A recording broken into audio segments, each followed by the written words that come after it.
Hari ini kita patut bersyukur kepada Tuhan, sebab kita memasuki hari pertama di tahun 2021. Tahun baru adalah kesempatan baru, komitmen baru, panggilan baru, tanggung jawab baru, harapan baru, dan kebiasaan hidup yang baru untuk lebih menjadi pribadi yang seperti Allah inginkan. Oleh karena itu, mari awali ibadah ini dengan bersorak bagi Tuhan Allah kita.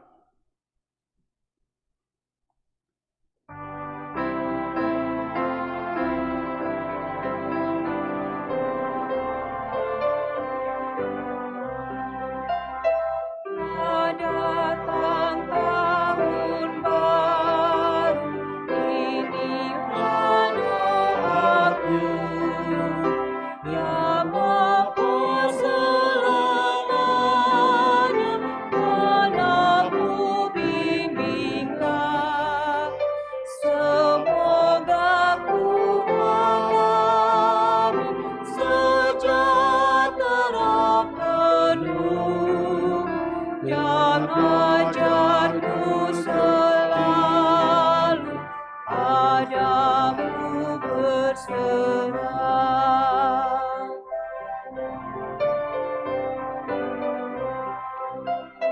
Suatu tahun rahmat kembali datanglah, terpancar sukacita di dalam wajahmu, berhasil dalam karya perkataanmu gerak, menyatakan hadirmu di dalam hidupku.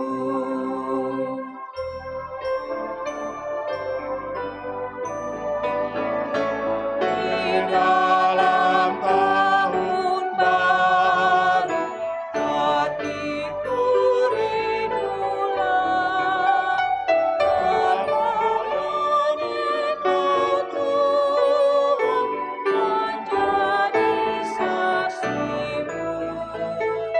Datang tahun baru, bintangku inilah, di bumi dan di sana, Kau Tuhan sertaku. Pertolongan kita adalah di dalam nama Tuhan yang menjadikan langit dan bumi.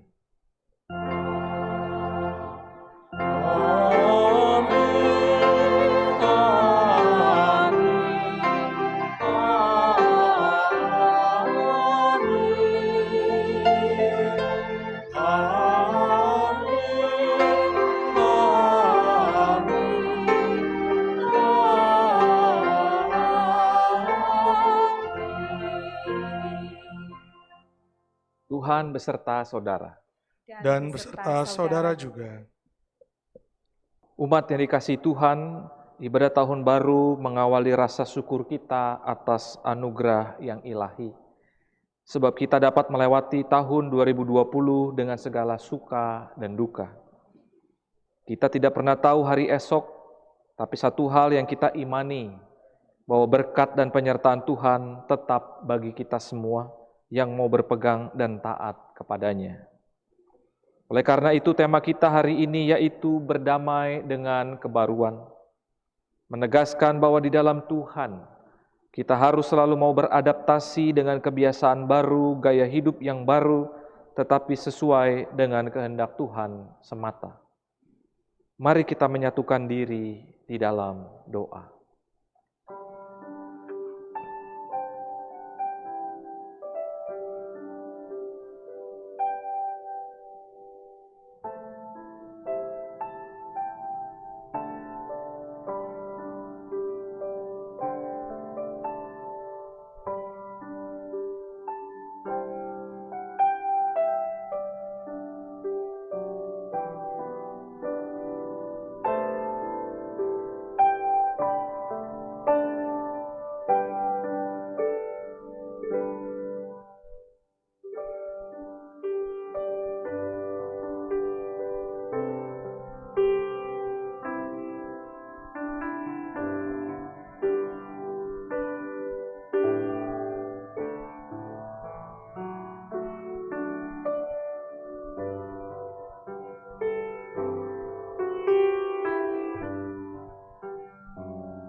Ya Allah, Engkau sungguh penuh dengan belas kasih. Engkau mengaruniakan pengampunan dan penyelamatan melalui Yesus Kristus anakmu untuk kita semua. Tebuslah kami agar hidup kami menjadi baru dan semakin berkenan di hadapan-Mu. Di dalam Kristus kami memohon. Amin. Bagi kita yang telah dibarui di dalam terang Tuhan, dengarlah janji Tuhan dalam Yesaya 55 ayat yang ke-7 berbunyi demikian. Baiklah orang fasik meninggalkan jalannya, dan orang jahat meninggalkan rancangannya. Baiklah ia kembali kepada Tuhan, maka Dia akan mengasihaninya, dan kepada Allah kita, sebab Ia memberi pengampunan dengan limpahnya. Di dalam Kristus engkau telah diampuni. Di dalam Kristus engkau pun telah diampuni. Damai Kristus bagimu. Damai Kristus bagimu juga.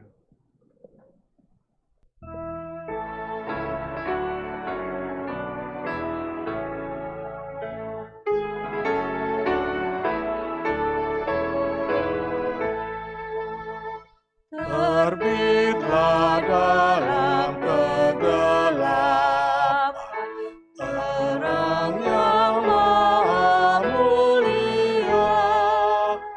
Hai bangsa-bangsa, mari datang bersama-sama menyembah. Duka nestapa akan hilang, kuasa dosa menyerah. Berlalu malam kematian dan fajar hidup merekah.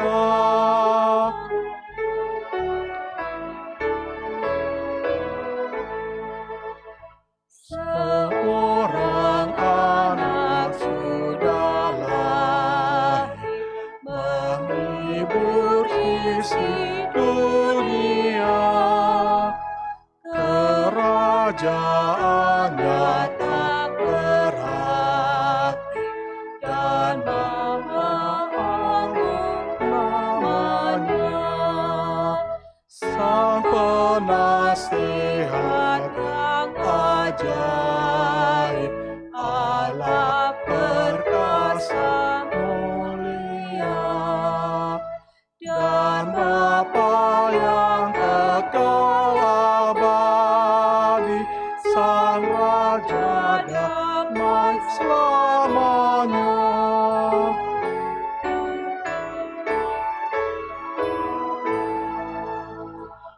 Ya Raja damai maha mulia, beri sejahtera penuh, supaya bangsa dunia bersujud di hadapan-Mu.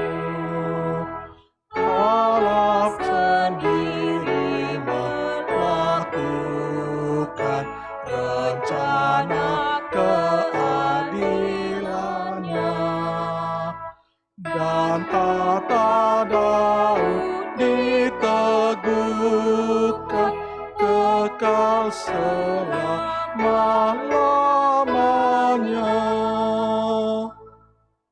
Mari saudara-saudara, kita satu di dalam doa untuk pemberitaan firman. Mari kita berdoa. Bapa di dalam surga, kami mengucap syukur untuk setiap hal yang boleh terjadi dalam kehidupan kami, baik suka maupun duka.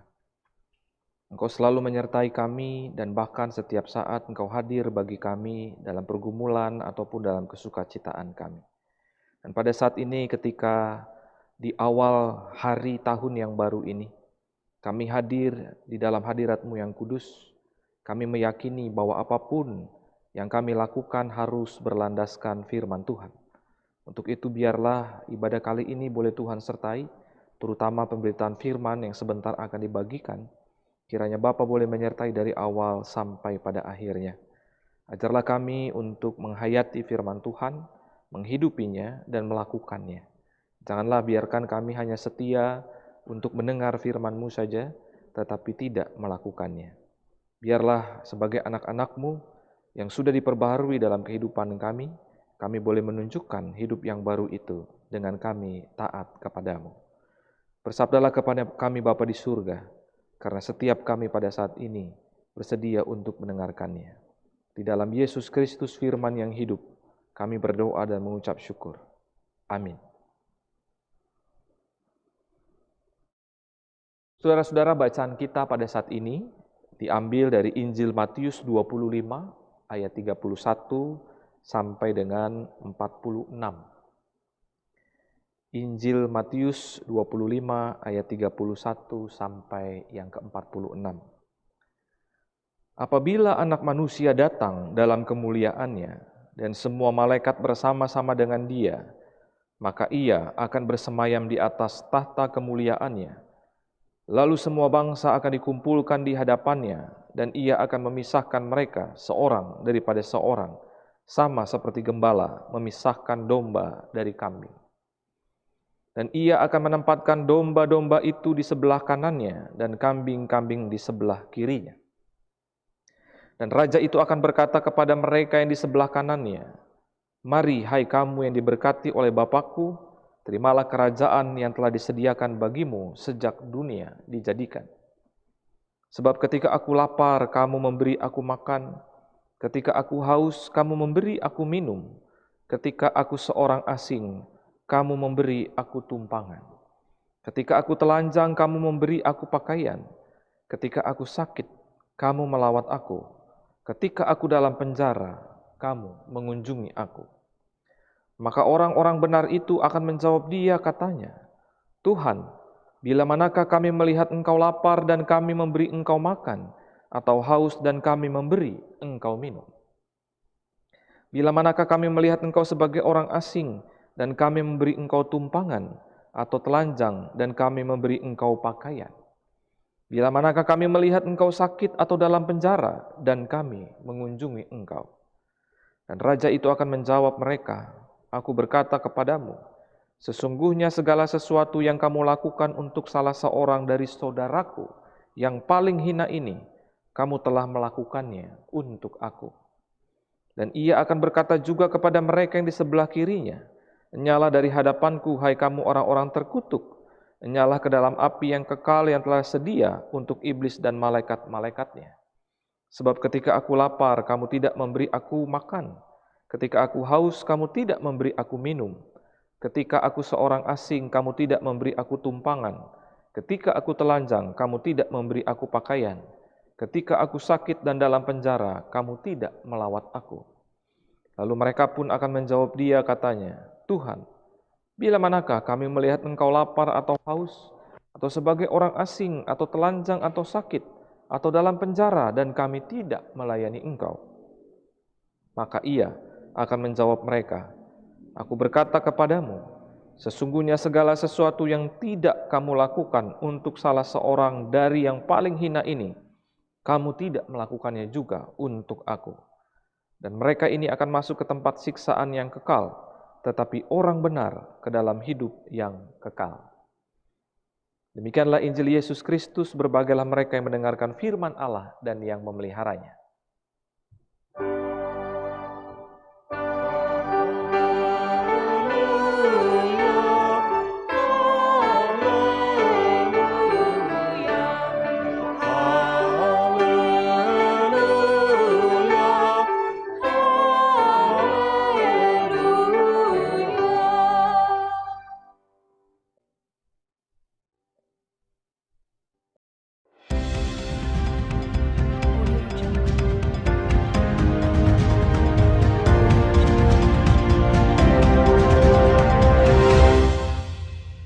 Halo semuanya, selamat tahun baru. Tak terasa kita sudah tiba di awal tahun yang baru, yang dimulai dengan lembaran baru. Lembaran yang biasanya kita tuliskan dengan hal-hal yang indah, manis, dan menyenangkan. Hal-hal yang menjadi harapan kita untuk masa depan kita dan orang-orang yang kita kasihi. Selagi kita hidup, penting untuk memiliki harapan. Harapan akan menuntun ke bagaimana cara kita hidup. Memiliki harapan mendorong kita untuk berusaha hidup dengan lebih baik. Sebaliknya, hidup tanpa pengharapan akan membuat kita hidup seadanya, tanpa motivasi untuk menjadi lebih baik. Mungkin suara-suara hati dari saudara-saudara yang akan kita dengarkan bersama dapat mewakili harapan kita di tahun yang baru kita masuki bersama. Pertama-tama, kita akan dengarkan dari anak. Mari kita dengarkan bersama. Halo, kamu namanya siapa? Aku namanya Aime. Aime sekarang kelas berapa? Aime sekarang kelas 1. Terus, bentar lagi kan kita ganti tahun nih, udah bukan 2020, jadi 2021. Aime punya harapan apa buat tahun 2021? Aime harapannya COVID hilang. Oh gitu, ada lagi nggak yang lain? Enggak. Oke, dadah. Dadah. Hai, Hai. nama kalian siapa? Hai, aku Gita. Hai, aku Tasya. Oke, kalian kelas berapa nih? Kita kelas 4. Oke, Kak Riris mau nanya boleh? Boleh. Oke. Nah, kalau di tahun 2021 harapan kalian tuh apa ya? Buat virus corona cepat selesai, sama biar kita bisa dapat nilai lebih bagus di sekolah daripada yang sekarang. Oke, lalu kalau Gita apa? Semoga COVID-19 cepat selesai sama orang-orang yang sakit bisa sembuh. Amin. Terima kasih ya Tasya Gita untuk wawancaranya. Bye-bye. Sekarang kita akan dengarkan bersama dari remaja. Remaja yang penuh dengan gejolak kehidupan. Apa suara hati mereka? Mari kita dengarkan bersama. Halo semua, nama aku Fetri dari remaja kelas 11, umurnya 16 tahun. Apa sih kalau harapanmu nih secara pribadi buat tahun 2021? Kan kita tinggal bentar lagi nih masuk, udah ganti tahun nih, tahun depan 2021. Harapan aku di tahun 2021 itu menjadi tahun yang bahagia semua orang, seluruh dunia, tanpa kesedihan atas apa yang terjadi di tahun ini. Terus Allah selalu memberikan kedamaian di dalam hati kita, dan apa yang kita capai tercapai gitu sih. Harap. Nama saya Vito Xavier. Saya sekarang masih menjalani kelas 12 SMA. Kira-kira nih, apa sih harapanmu secara pribadi di tahun 2021? Ordeal ini mungkin bakal bukan ya terjadi lagi ya. Ini mungkin pandangannya agak pesimis. Tapi masalah kayak gini pasti bakal terjadi lagi lah. Masalah bukan ya seperti pandemi ini lagi, tapi masalah di dalam tantangan-tantangan di dalam kehidupan pasti bakal terus mengenai kita lah, bahkan terus jatuh di dalam kehidupan kita. Tapi we must do our best to find a way to adapt dan menghadapi tantangan ini secara langsung.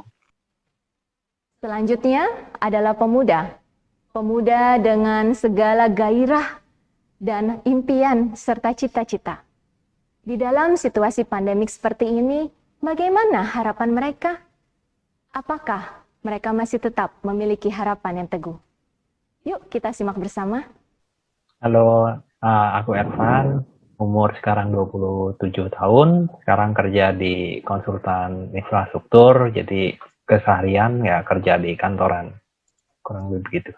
Untuk harapannya secara pribadi kalau di tahun 2021, ini kan kita kayak bentar lagi udah mau masuk nih ganti tahun. Harapannya apa di tahun 2021? Harapan di tahun 2020 mungkin nih ingin semua segera kembali seperti biasa untuk bisa bertatap muka secara langsung tanpa lewat dunia maya gitu. Harapan terbesar sih di 2021 itu seperti itu.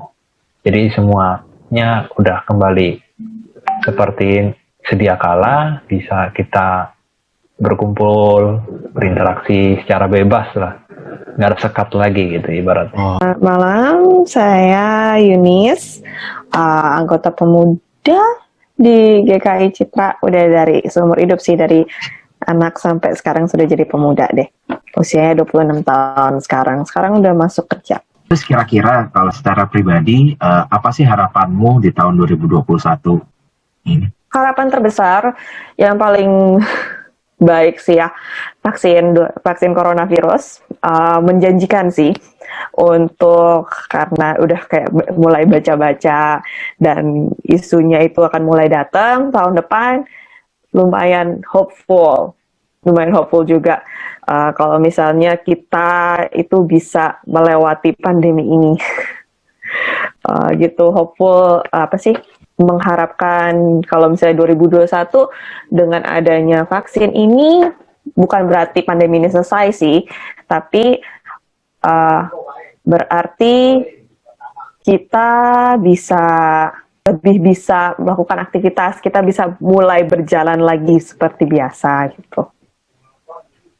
Orang tua adalah sosok yang sangat penting dalam kehidupan berkeluarga.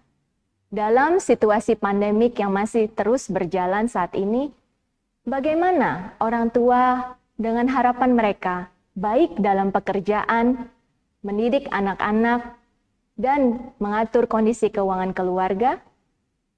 Mari kita dengarkan bersama suara hati mereka. Bapak dan Ibu mau minta pendapatnya nih untuk harapannya di tahun yang baru, untuk kondisi ekonomi, keamanan, dan kondisi pandemi. Terima kasih Bu Yuli. Harapan kami di tahun yang baru untuk ekonomi, tentunya kondisi ekonomi negara kita bisa lebih baik, lebih mudah untuk mendapatkan pekerjaan dan juga menjalankan usaha. Saudara-saudara kita yang sempat kehilangan pekerjaan atau usaha bisa kembali menemukannya, sehingga ekonomi keluarga bisa menjadi lebih baik, dan pada akhirnya kondisi masyarakat kita juga menjadi lebih baik. Sedangkan dari sisi keamanan, seperti harapan banyak orang menginginkan kedamaian, ketenangan, tidak banyak kegaduhan politik, apalagi yang akhir-akhir ini muncul tentang teroris, banyak yang ditangkap di Lampung. Semoga pemerintah kita bisa mengatasinya dengan baik. Kita bebas bermasyarakat, bebas bergaul, bebas berwisata, dan juga bebas berkunjung bersama saudara. Dan yang terakhir, kondisi pandemi. Kita berharap segera bisa teratasi, dan harapan besar kita adalah pada pelaksanaan vaksinasi. Dan yang tidak kalah pentingnya adalah pelaksanaan protokol kesehatan. Membutuhkan kedisiplinan masyarakat untuk melaksanakannya, sehingga kita cepat lepas dari pandemi ini. Sehingga anak-anak kita kembali bersekolah secara normal, kita juga bisa bekerja secara normal, dan terlebih lagi kita bisa kembali beribadah secara normal, walaupun dengan ada normal baru. Nah, demikian pendapat dan harapan kami. Terima kasih. Selanjutnya, yang tidak kalah penting adalah para lansia. Yang di GKI Perumahan Citra 1 disebut dengan usia indah, usinda. Apa suara hati mereka? Mari kita simak bersama. Sekarang kita akan menemui Ibu Listiani Gunandar, atau lebih kita kenal dengan Ibu Loman. Ibu Loman, setelah kita mengalami 10 bulan masa pandemi, dan kita memasuki tahun baru ini 2021, apa harapan Ibu di tahun 2021 ini? Harapan saya di tahun 2021 tentu keadaan akan lebih baik. Kita berharap semua kita tetap sehat, tidak kurang satu apapun. Dan tentunya kita juga berdoa untuk pemerintah bisa mengatasi pandemi ini dengan baik, dan hingga kegiatan sosial, kegiatan sekolah, kegiatan gereja hingga boleh berjalan dengan baik seperti biasa. Tapi semua itu tentunya harus didukung oleh kita sebagai masyarakat Indonesia, yaitu mematuhi peraturan pemerintah, mematuhi protokol kesehatan, yaitu dengan jaga jarak, pakai masker, dan cuci tangan. Itulah harapan saya untuk tahun depan. Sekian, terima kasih. Itulah harapan saudara-saudara kita. Apakah harapan adik-adik, teman-teman, Bapak, Ibu, Opa, dan Oma? Mari kita tuliskan harapan kita di tahun 2021 ini. Memiliki pengharapan di dalam situasi yang kita hadapi saat ini sangatlah penting agar hidup kita lebih bermakna. Mari kita bersama berdamai dengan kebaruan sehingga kita dimampukan untuk memasuki tahun yang baru dengan harapan yang baru. Tuhan Yesus menyertai.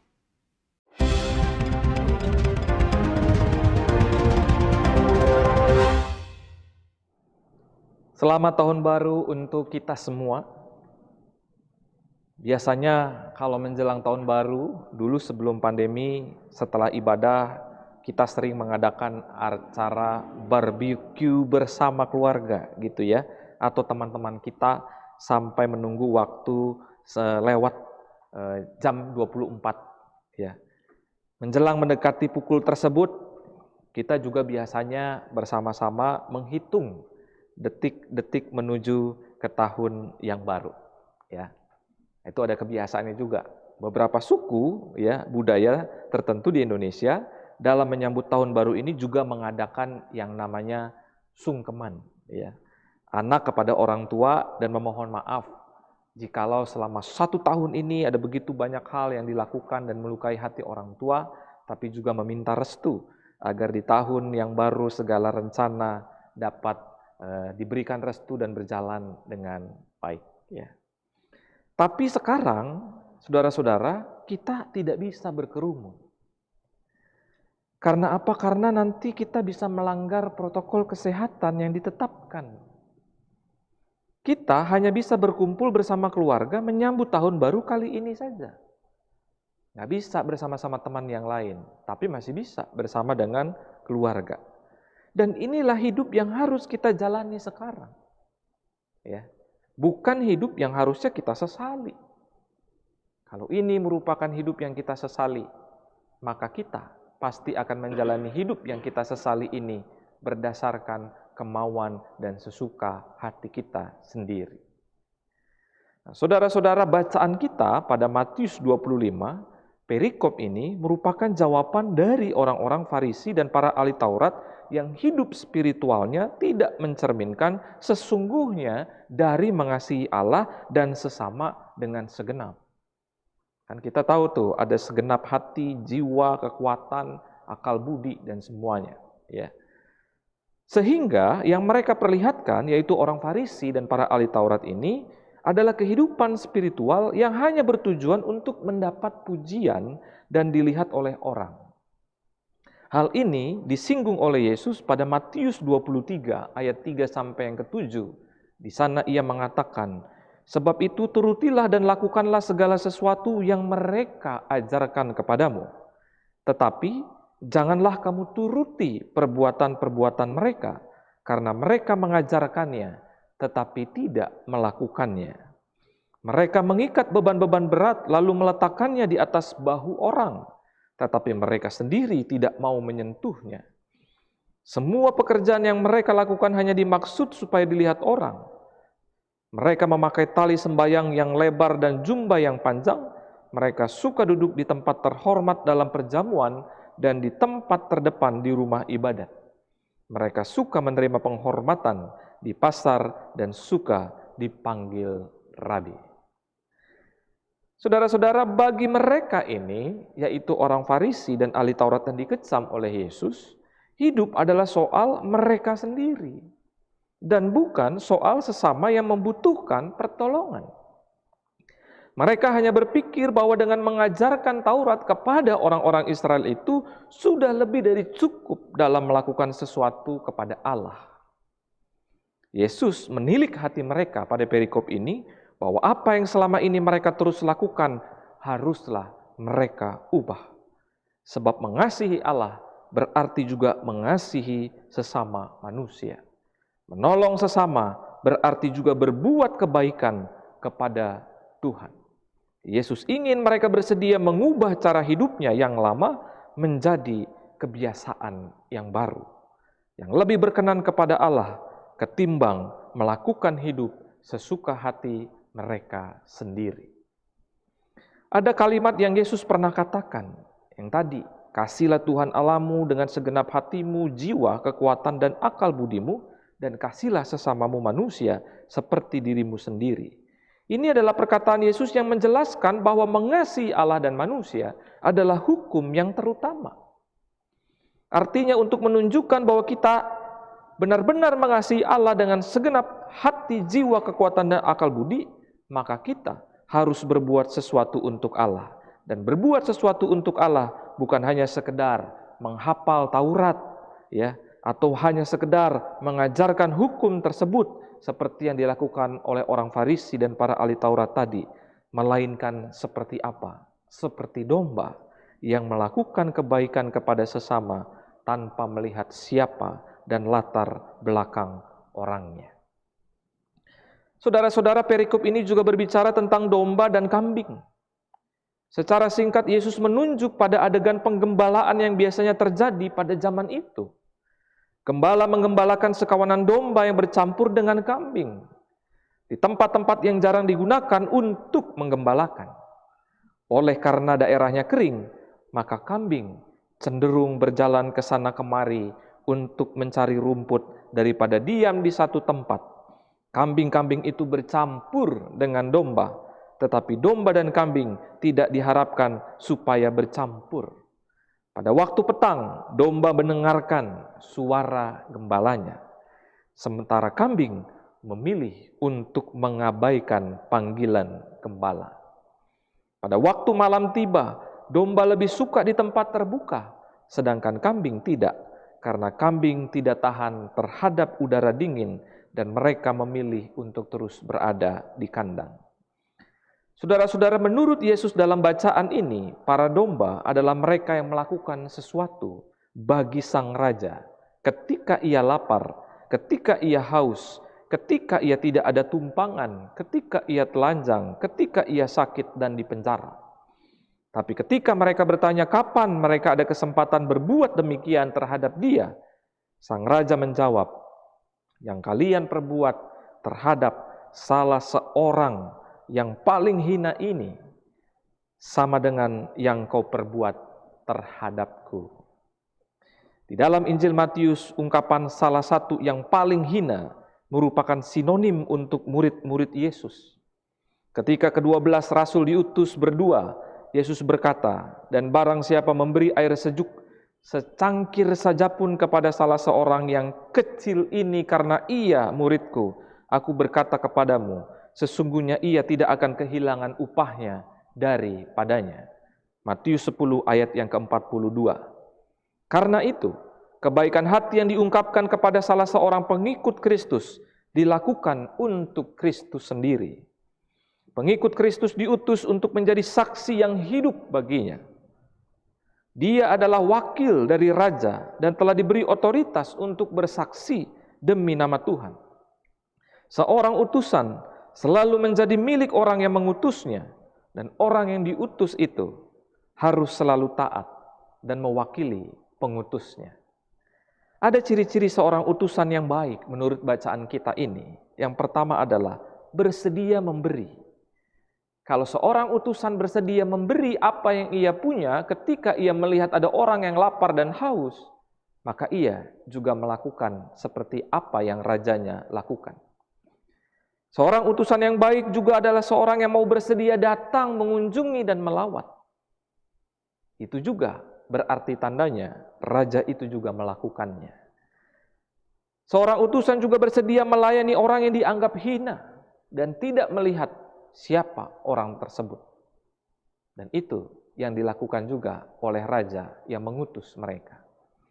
Jadi orang yang diutus benar-benar mewakili pengutusnya.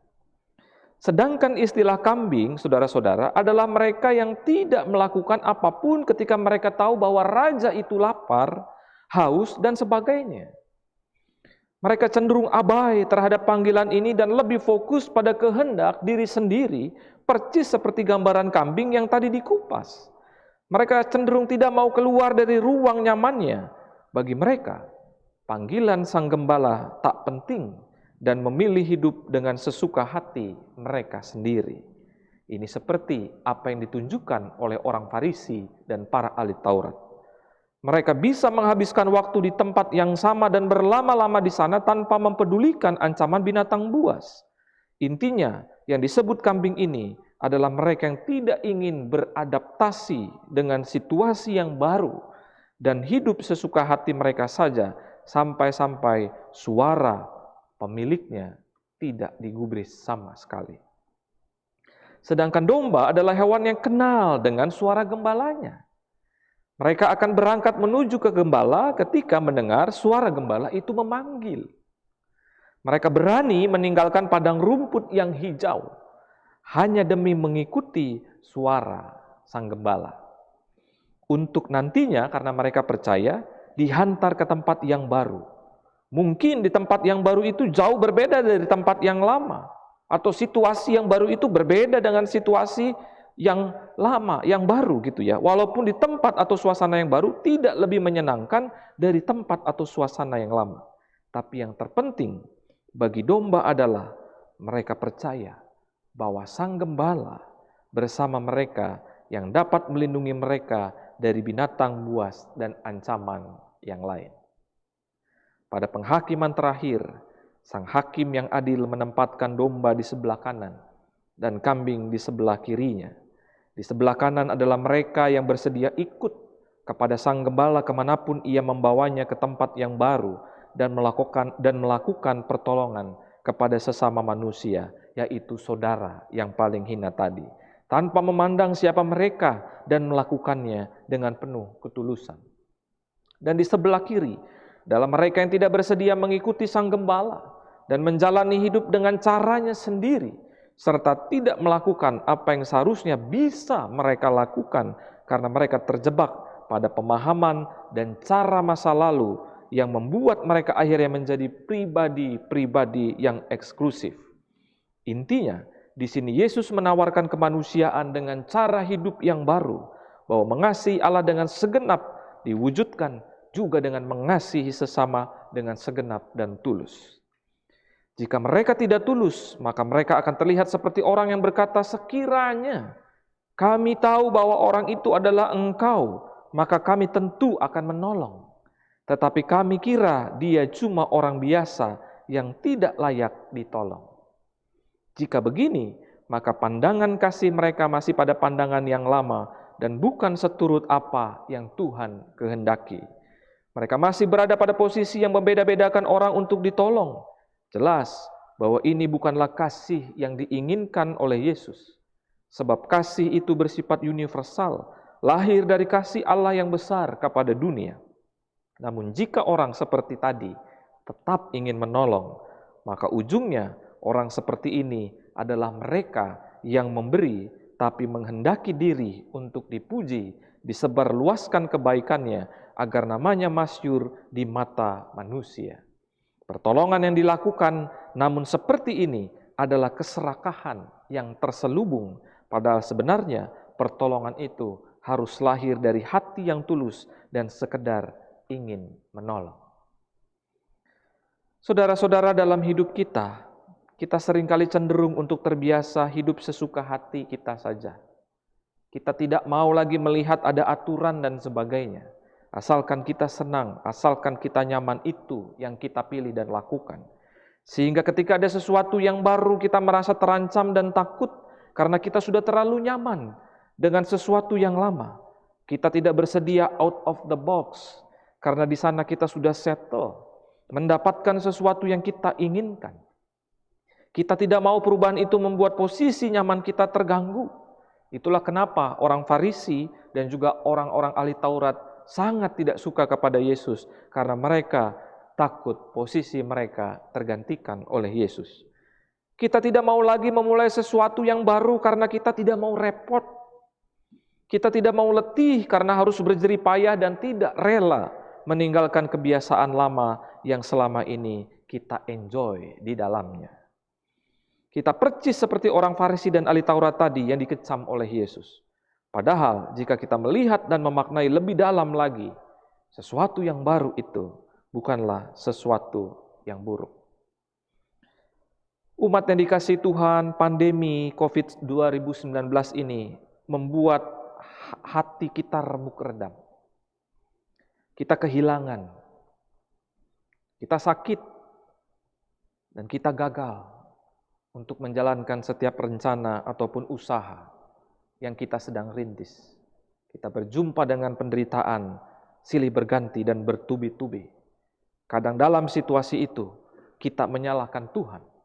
Melihat bahwa keadaan yang sekarang ini, yang baru ini, tatanan yang baru ini ada karena hukuman dari Tuhan dan sebagainya. Sehingga kita enggan untuk hidup dengan tatanan yang baru karena kita merasa bahwa Tuhan itu tidak adil kepada kita. Dalam konteks pandemi yang saat ini terjadi, kita dipaksa mau tidak mau harus hidup di tatanan yang baru. Kita tidak bisa dengan kebiasaan yang lama.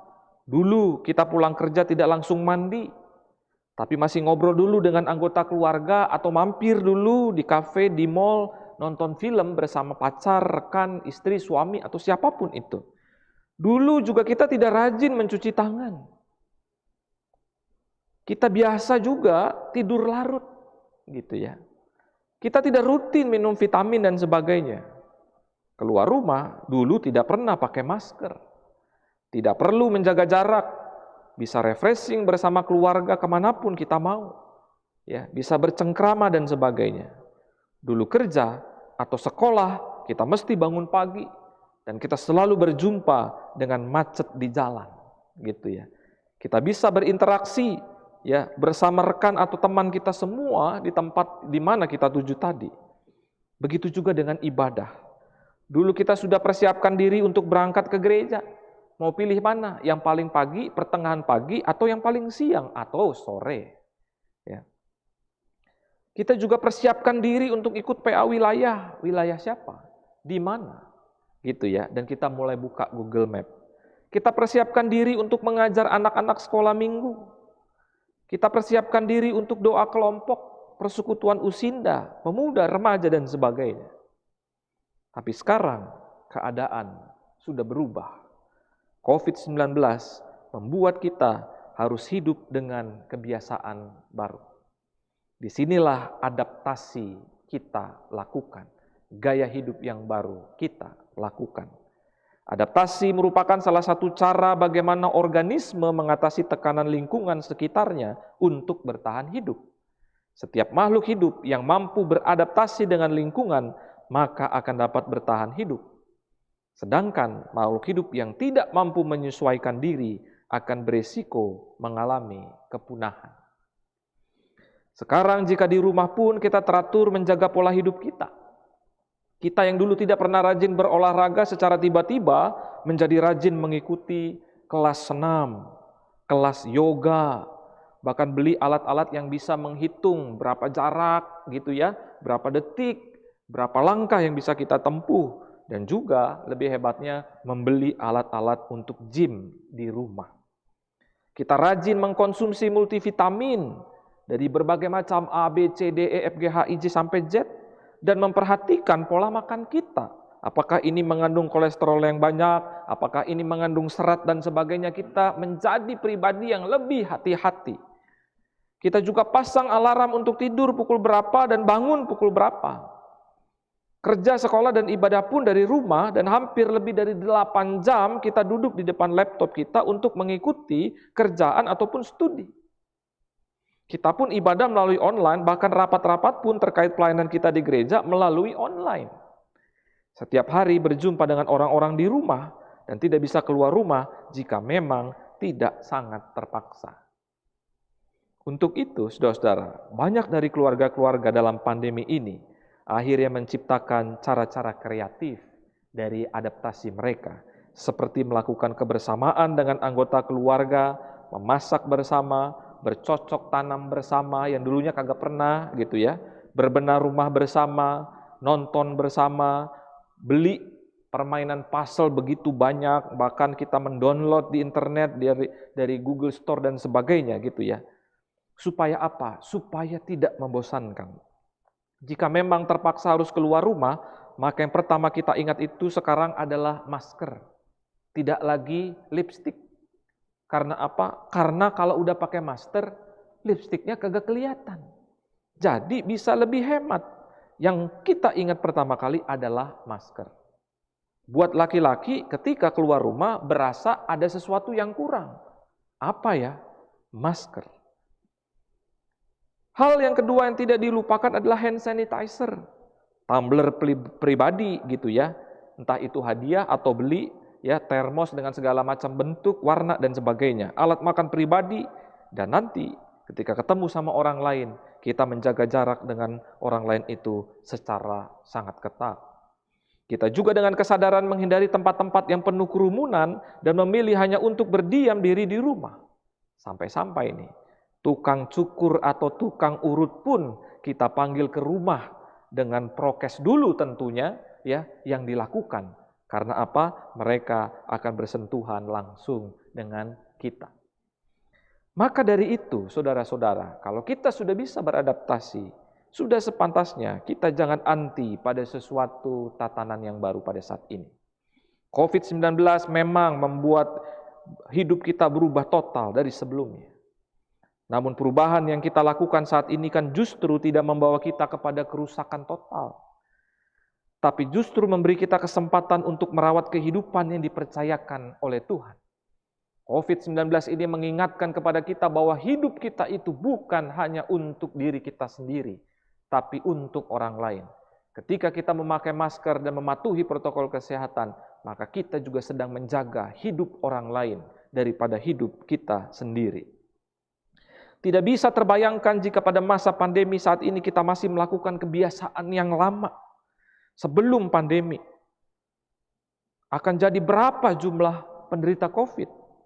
Akan ada berapa orang yang harus berdebar-debar selama perawatan COVID-19? Ada berapa jumlah keluarga yang harus kehilangan orang yang terkasih? Ada berapa banyak orang yang harus kehilangan pekerjaan dan akhirnya merusak hubungan dalam rumah tangga? Sungguh perubahan hidup dari cara yang lama menuju kepada cara yang baru harus betul-betul kita lakukan. Bukankah secara spiritual kita juga melakukannya ketika kita menerima Kristus sebagai Tuhan dan Juru Selamat kita?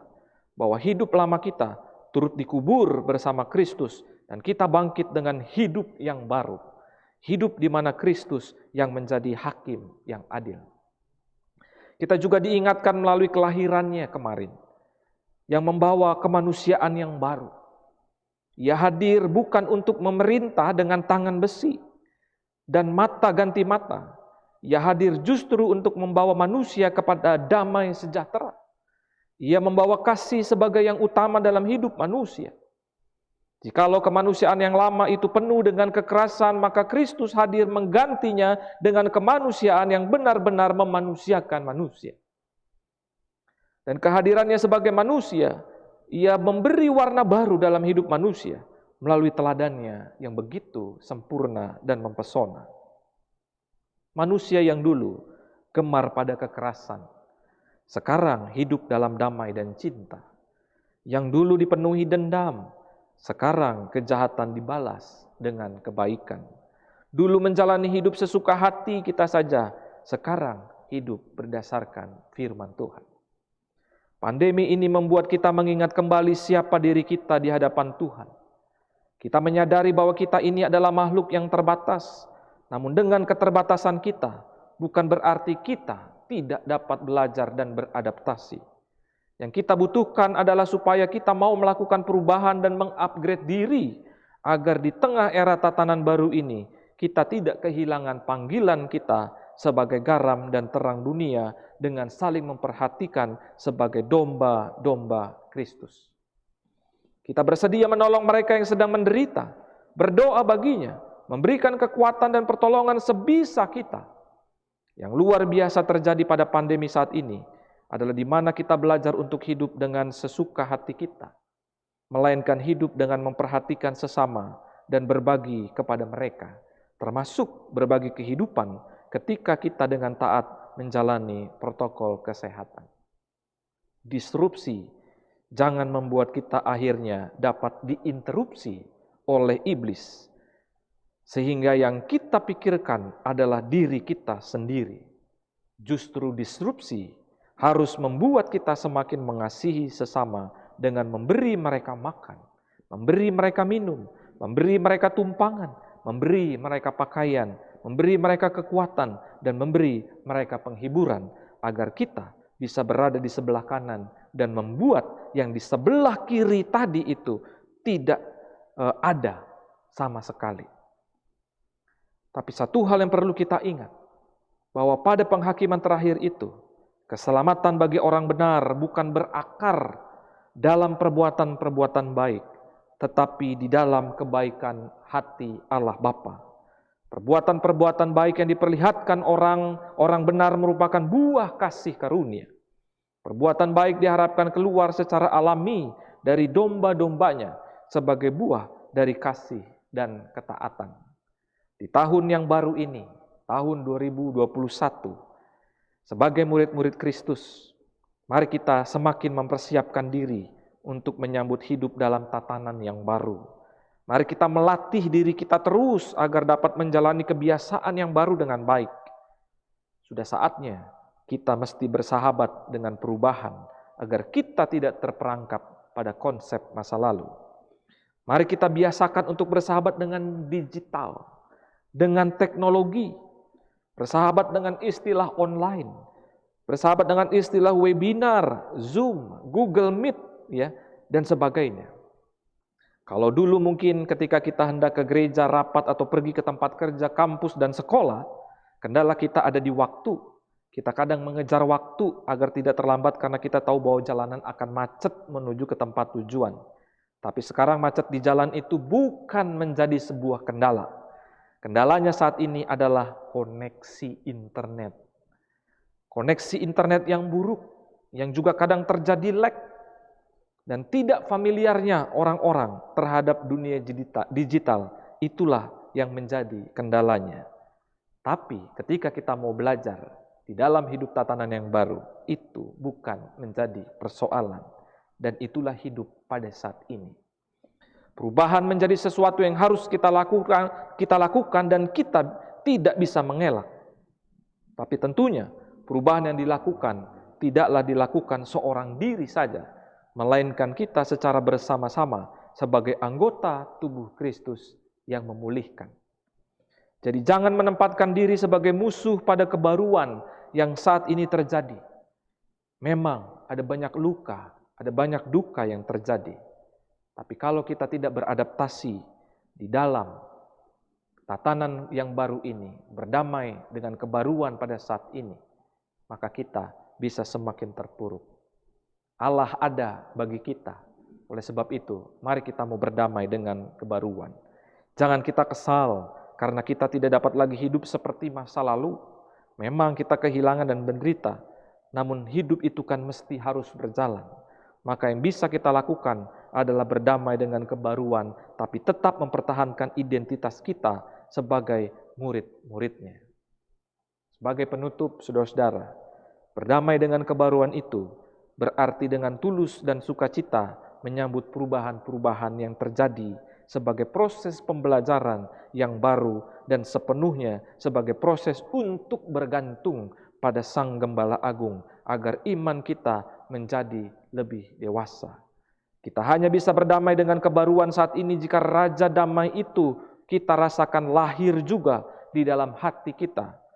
Maka dengan begitu kita akan mampu untuk terus berpengharapan, berjuang, belajar, dan beradaptasi di tengah pandemi ini. Berdamai dengan kebaruan juga berarti seperti domba, di mana kita bersedia mempercayakan diri kita sepenuhnya kepada Gembala Agung, bahwa apapun situasinya, kita percaya bahwa Ia akan melindungi kita, bahwa Ia akan menyertai kita. Dan yang kedua, kita bersedia taat mengikuti suaranya, kemanapun Ia akan memimpin kita. Kata bila manakah menunjukkan bahwa kapanpun waktunya, bagaimanapun kondisinya, kita tetap terus melakukan apa yang menjadi kehendak Bapa di surga sampai Ia datang kembali sebagai hakim yang adil. Berdamai dengan kebaruan adalah merupakan cara Tuhan.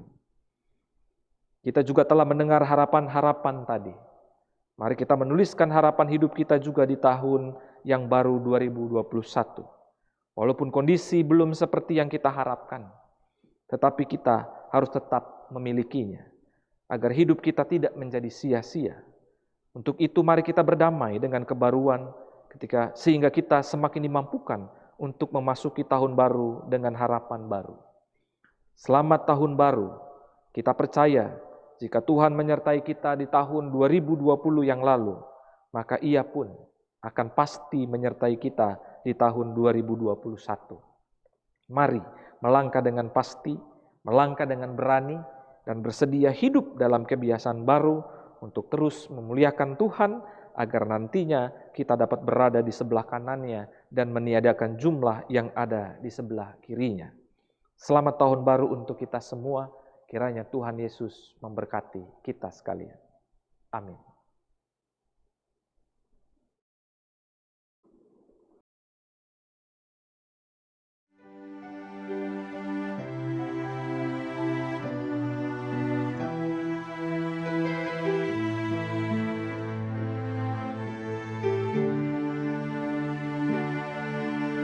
Berikan ku hati seperti hatimu yang penuh dengan belas kasihan.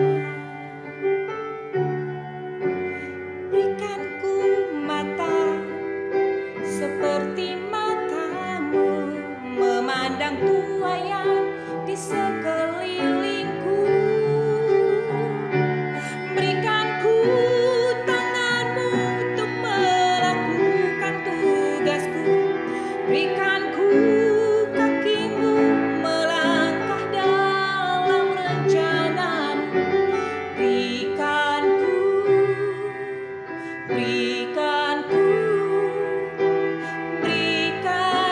hatimu.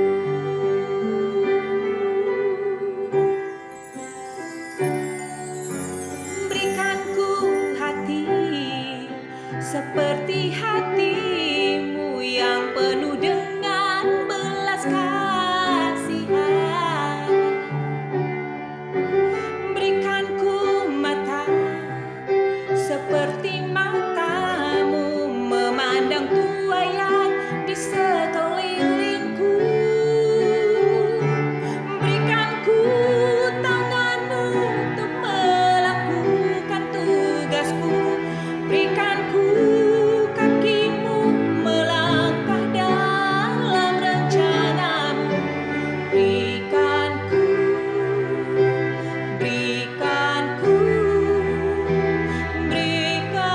ku hatimu. Berikan ku tanganmu untuk melakukan tugasmu. Berikan ku kakimu melangkah dalam rencanamu. Berikan ku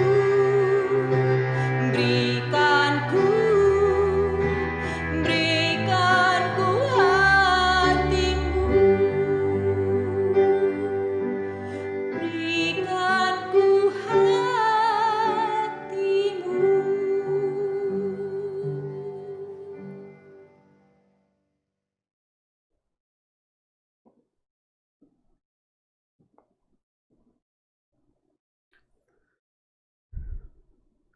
Marilah kita bersama dengan umat Allah di masa lalu, masa kini, dan masa depan, mengingat janji baptisan kita dengan mengikrarkan pengakuan iman rasuli. Aku percaya kepada Allah, Bapa yang Maha Kuasa, Khalik langit dan bumi, dan pada Yesus Kristus, Anaknya yang tunggal Tuhan kita, yang dikandung daripada Roh Kudus, lahir dari anak Rara Maria, yang menderita sengsara di bawah pemerintahan Pontius Pilatus, disalibkan, mati dan dikuburkan, turun ke dalam kerajaan maut. Pada hari yang ketiga bangkit pula dari antara orang mati, naik ke surga, duduk di sebelah kanan Allah Bapa yang Maha Kuasa.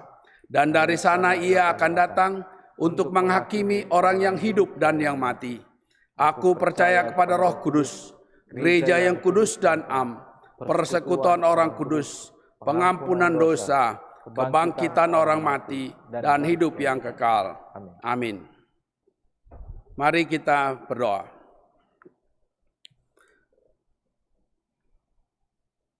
Kami bersyukur Tuhan, Tuhan sudah boleh menolong dan memberkati kami di tahun 2020.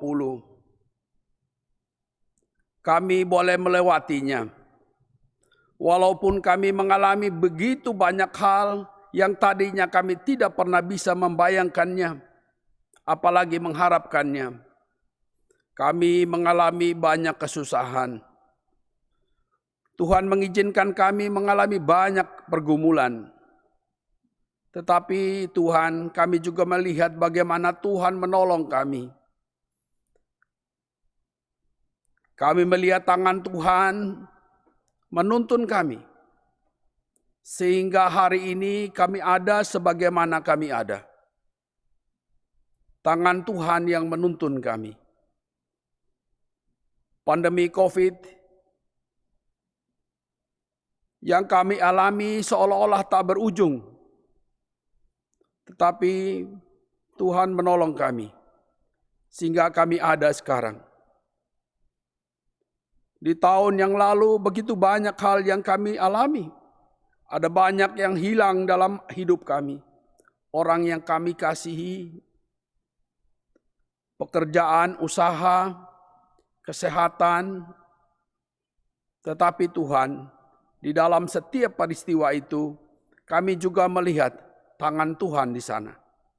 Kehadiran Tuhan begitu nyata. Karena itu Bapa, kami bersyukur. Dengan pengalaman perjalanan hidup kami di tahun 2020 itu, sekarang kami masuki tahun yang baru ini. Kami juga memiliki iman yang sama. Bahwa Engkau Tuhan yang sama akan tetap menuntun kami, menolong kami. Kami juga tidak punya bayangan apa yang bakal terjadi di tahun yang baru ini. Tapi terus Tuhan ajar dan pimpin kami. Kuatkan kami agar kami terus percaya bahwa Engkau akan tetap menuntun kami. Tangan-Mu yang sama itu akan menuntun kami. Terima kasih Bapa di surga, khususnya untuk pandemi COVID. Kami berdoa Tuhan khususnya buat pemerintah kami, Bapak Jokowi bersama jajarannya. Tuhan yang beri hikmat sehingga dapat menuntaskan programnya untuk menangani COVID ini dengan baik. Rencana vaksinasi Tuhan biarlah semua masyarakat menyambutnya dengan baik, menjalankannya dengan baik, dan juga menjalankan protap dengan baik juga Tuhan. Sehingga kami boleh melewati COVID ini dengan baik. Terima kasih Bapa di surga, kami sungguh mempercayakan hidup kami di tahun yang baru ini ke dalam tangan-Mu. Kami percaya kami akan berjalan bersama Tuhan dan kami akan melaluinya bersama Tuhan. Terima kasih Bapa di surga. Memang kami akan memasuki pola hidup yang mungkin baru buat kami. Norma yang baru mungkin. Tetapi Tuhan, kami memiliki Tuhan yang sama, yang akan tetap memimpin, menuntun kami. Terima kasih Bapa di surga, terima kasih untuk pimpinan dan penyertaan-Mu. Di dalam nama Tuhan kami Yesus Kristus, kami berdoa. Amin. Mari mensyukuri kasih-Nya yang telah menuntun kita memasuki tahun baru ini. Imamat 22 ayat 29 menyatakan kepada kita, dan apabila kamu menyembelih korban syukur bagi Tuhan, kamu harus menyembelihnya sedemikian hingga Tuhan berkenan akan kamu. Persembahan dapat saudara transfer melalui rekening GKI Perumahan Citra 1 atau dapat memasukkannya di dalam amplop lalu memasukkannya di kotak persembahan yang tersedia di depan ruang tata usaha lantai 2. setiap hari Sabtu jam 9 sampai jam 12 dengan tetap menjaga protap kesehatan.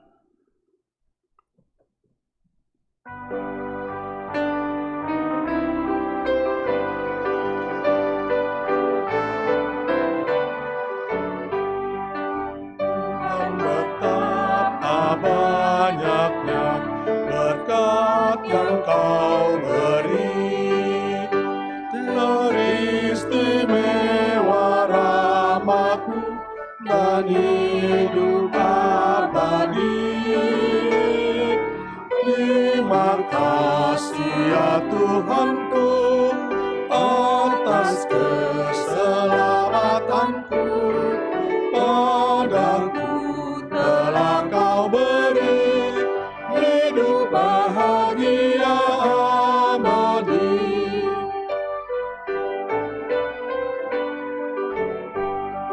Sanak saudara dan teman Kau beri Kepadaku berkat terindah ialah ku jadi anak-Mu. Terima kasih ya Tuhanku atas keselamatanku, padaku telah Kau beri hidup bahagia abadi.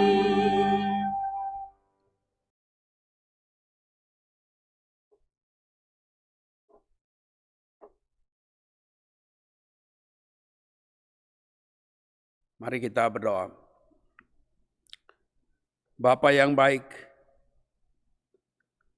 kami bersyukur untuk kesempatan yang Tuhan beri untuk kami boleh mengawali tahun yang baru ini dengan ibadah. Kami mempercayakan diri kami ke dalam tangan-Mu, seraya bersyukur untuk apa yang sudah kami lalui di tahun 2020. Terima kasih juga untuk setiap hal yang Tuhan sudah beri di dalam kehidupan kami.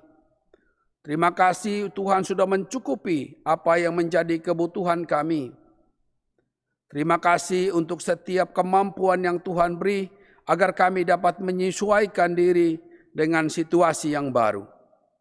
Terima kasih Tuhan, persembahan yang terkumpul. Tuhan, biarlah itu boleh sungguh menjadi persembahan yang harum di hadapan Tuhan. Biarlah Tuhan juga yang mampukan majelis jemaat untuk mengelolanya, sehingga di dalam dan melalui persembahan ini, sungguh nama Tuhan dipermuliakan. Dan biarlah juga terlebih daripada itu Tuhan, hidup kami umat-Mu boleh terus diwarnai oleh rasa syukur kepada Tuhan, karena betapa Engkau baik di dalam kehidupan kami ya Tuhan. Terima kasih Bapa di surga, di dalam nama Tuhan kami Yesus Kristus, kami berdoa. Amin. Saudara, mari kita menghidupi tahun 2021 dengan semangat dan bersuka cita. Yesus Kristus yang telah lahir ke dalam dunia dan bahkan tinggal di dalam hati kita, telah membarui kehidupan dan dunia ini. Maka berdamailah dengan perubahan, agar terangnya yang ada di dalam hidup kita terus bercahaya bagi semesta.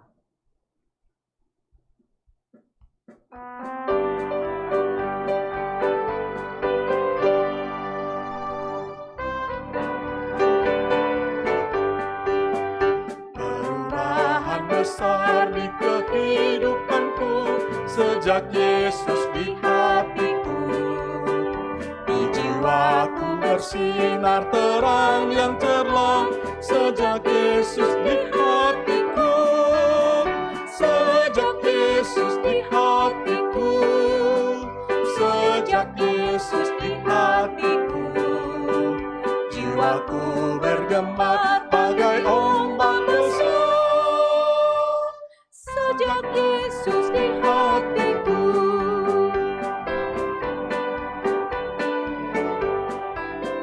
Aku tobat kembali ke jalan benar sejak Yesus di hatiku. Dan dosaku dihapus, jiwaku tenang sejak Yesus di hatiku.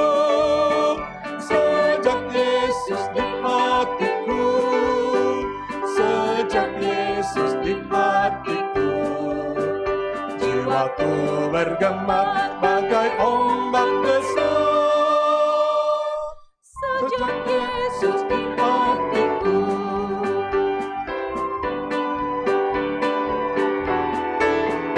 aku rindu pergi ke tempat Tuhanku. Sejak Yesus di hatiku, aku riang gembira berjalan terus.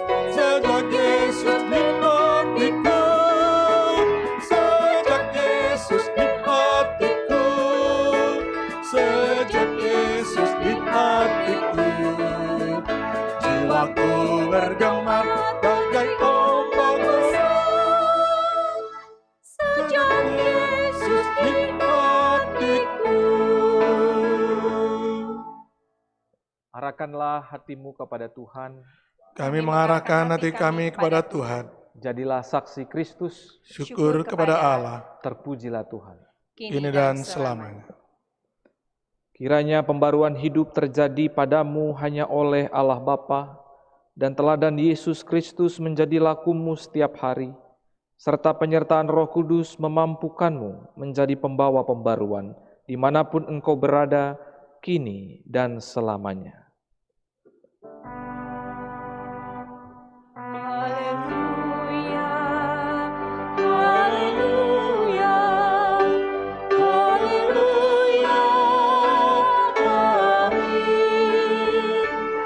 Setiap kata dan karyaku, haleluya, amin.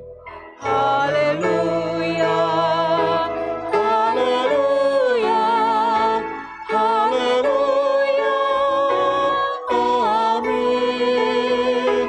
Di setiap kata dan karyaku, haleluya, amin.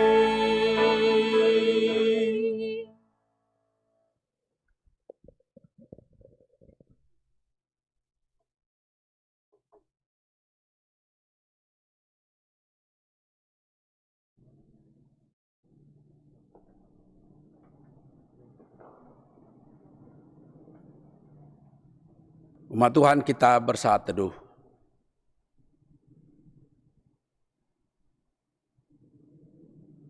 Saat teduh selesai. Selamat tahun baru, Tuhan memberkati kita di tahun yang baru ini.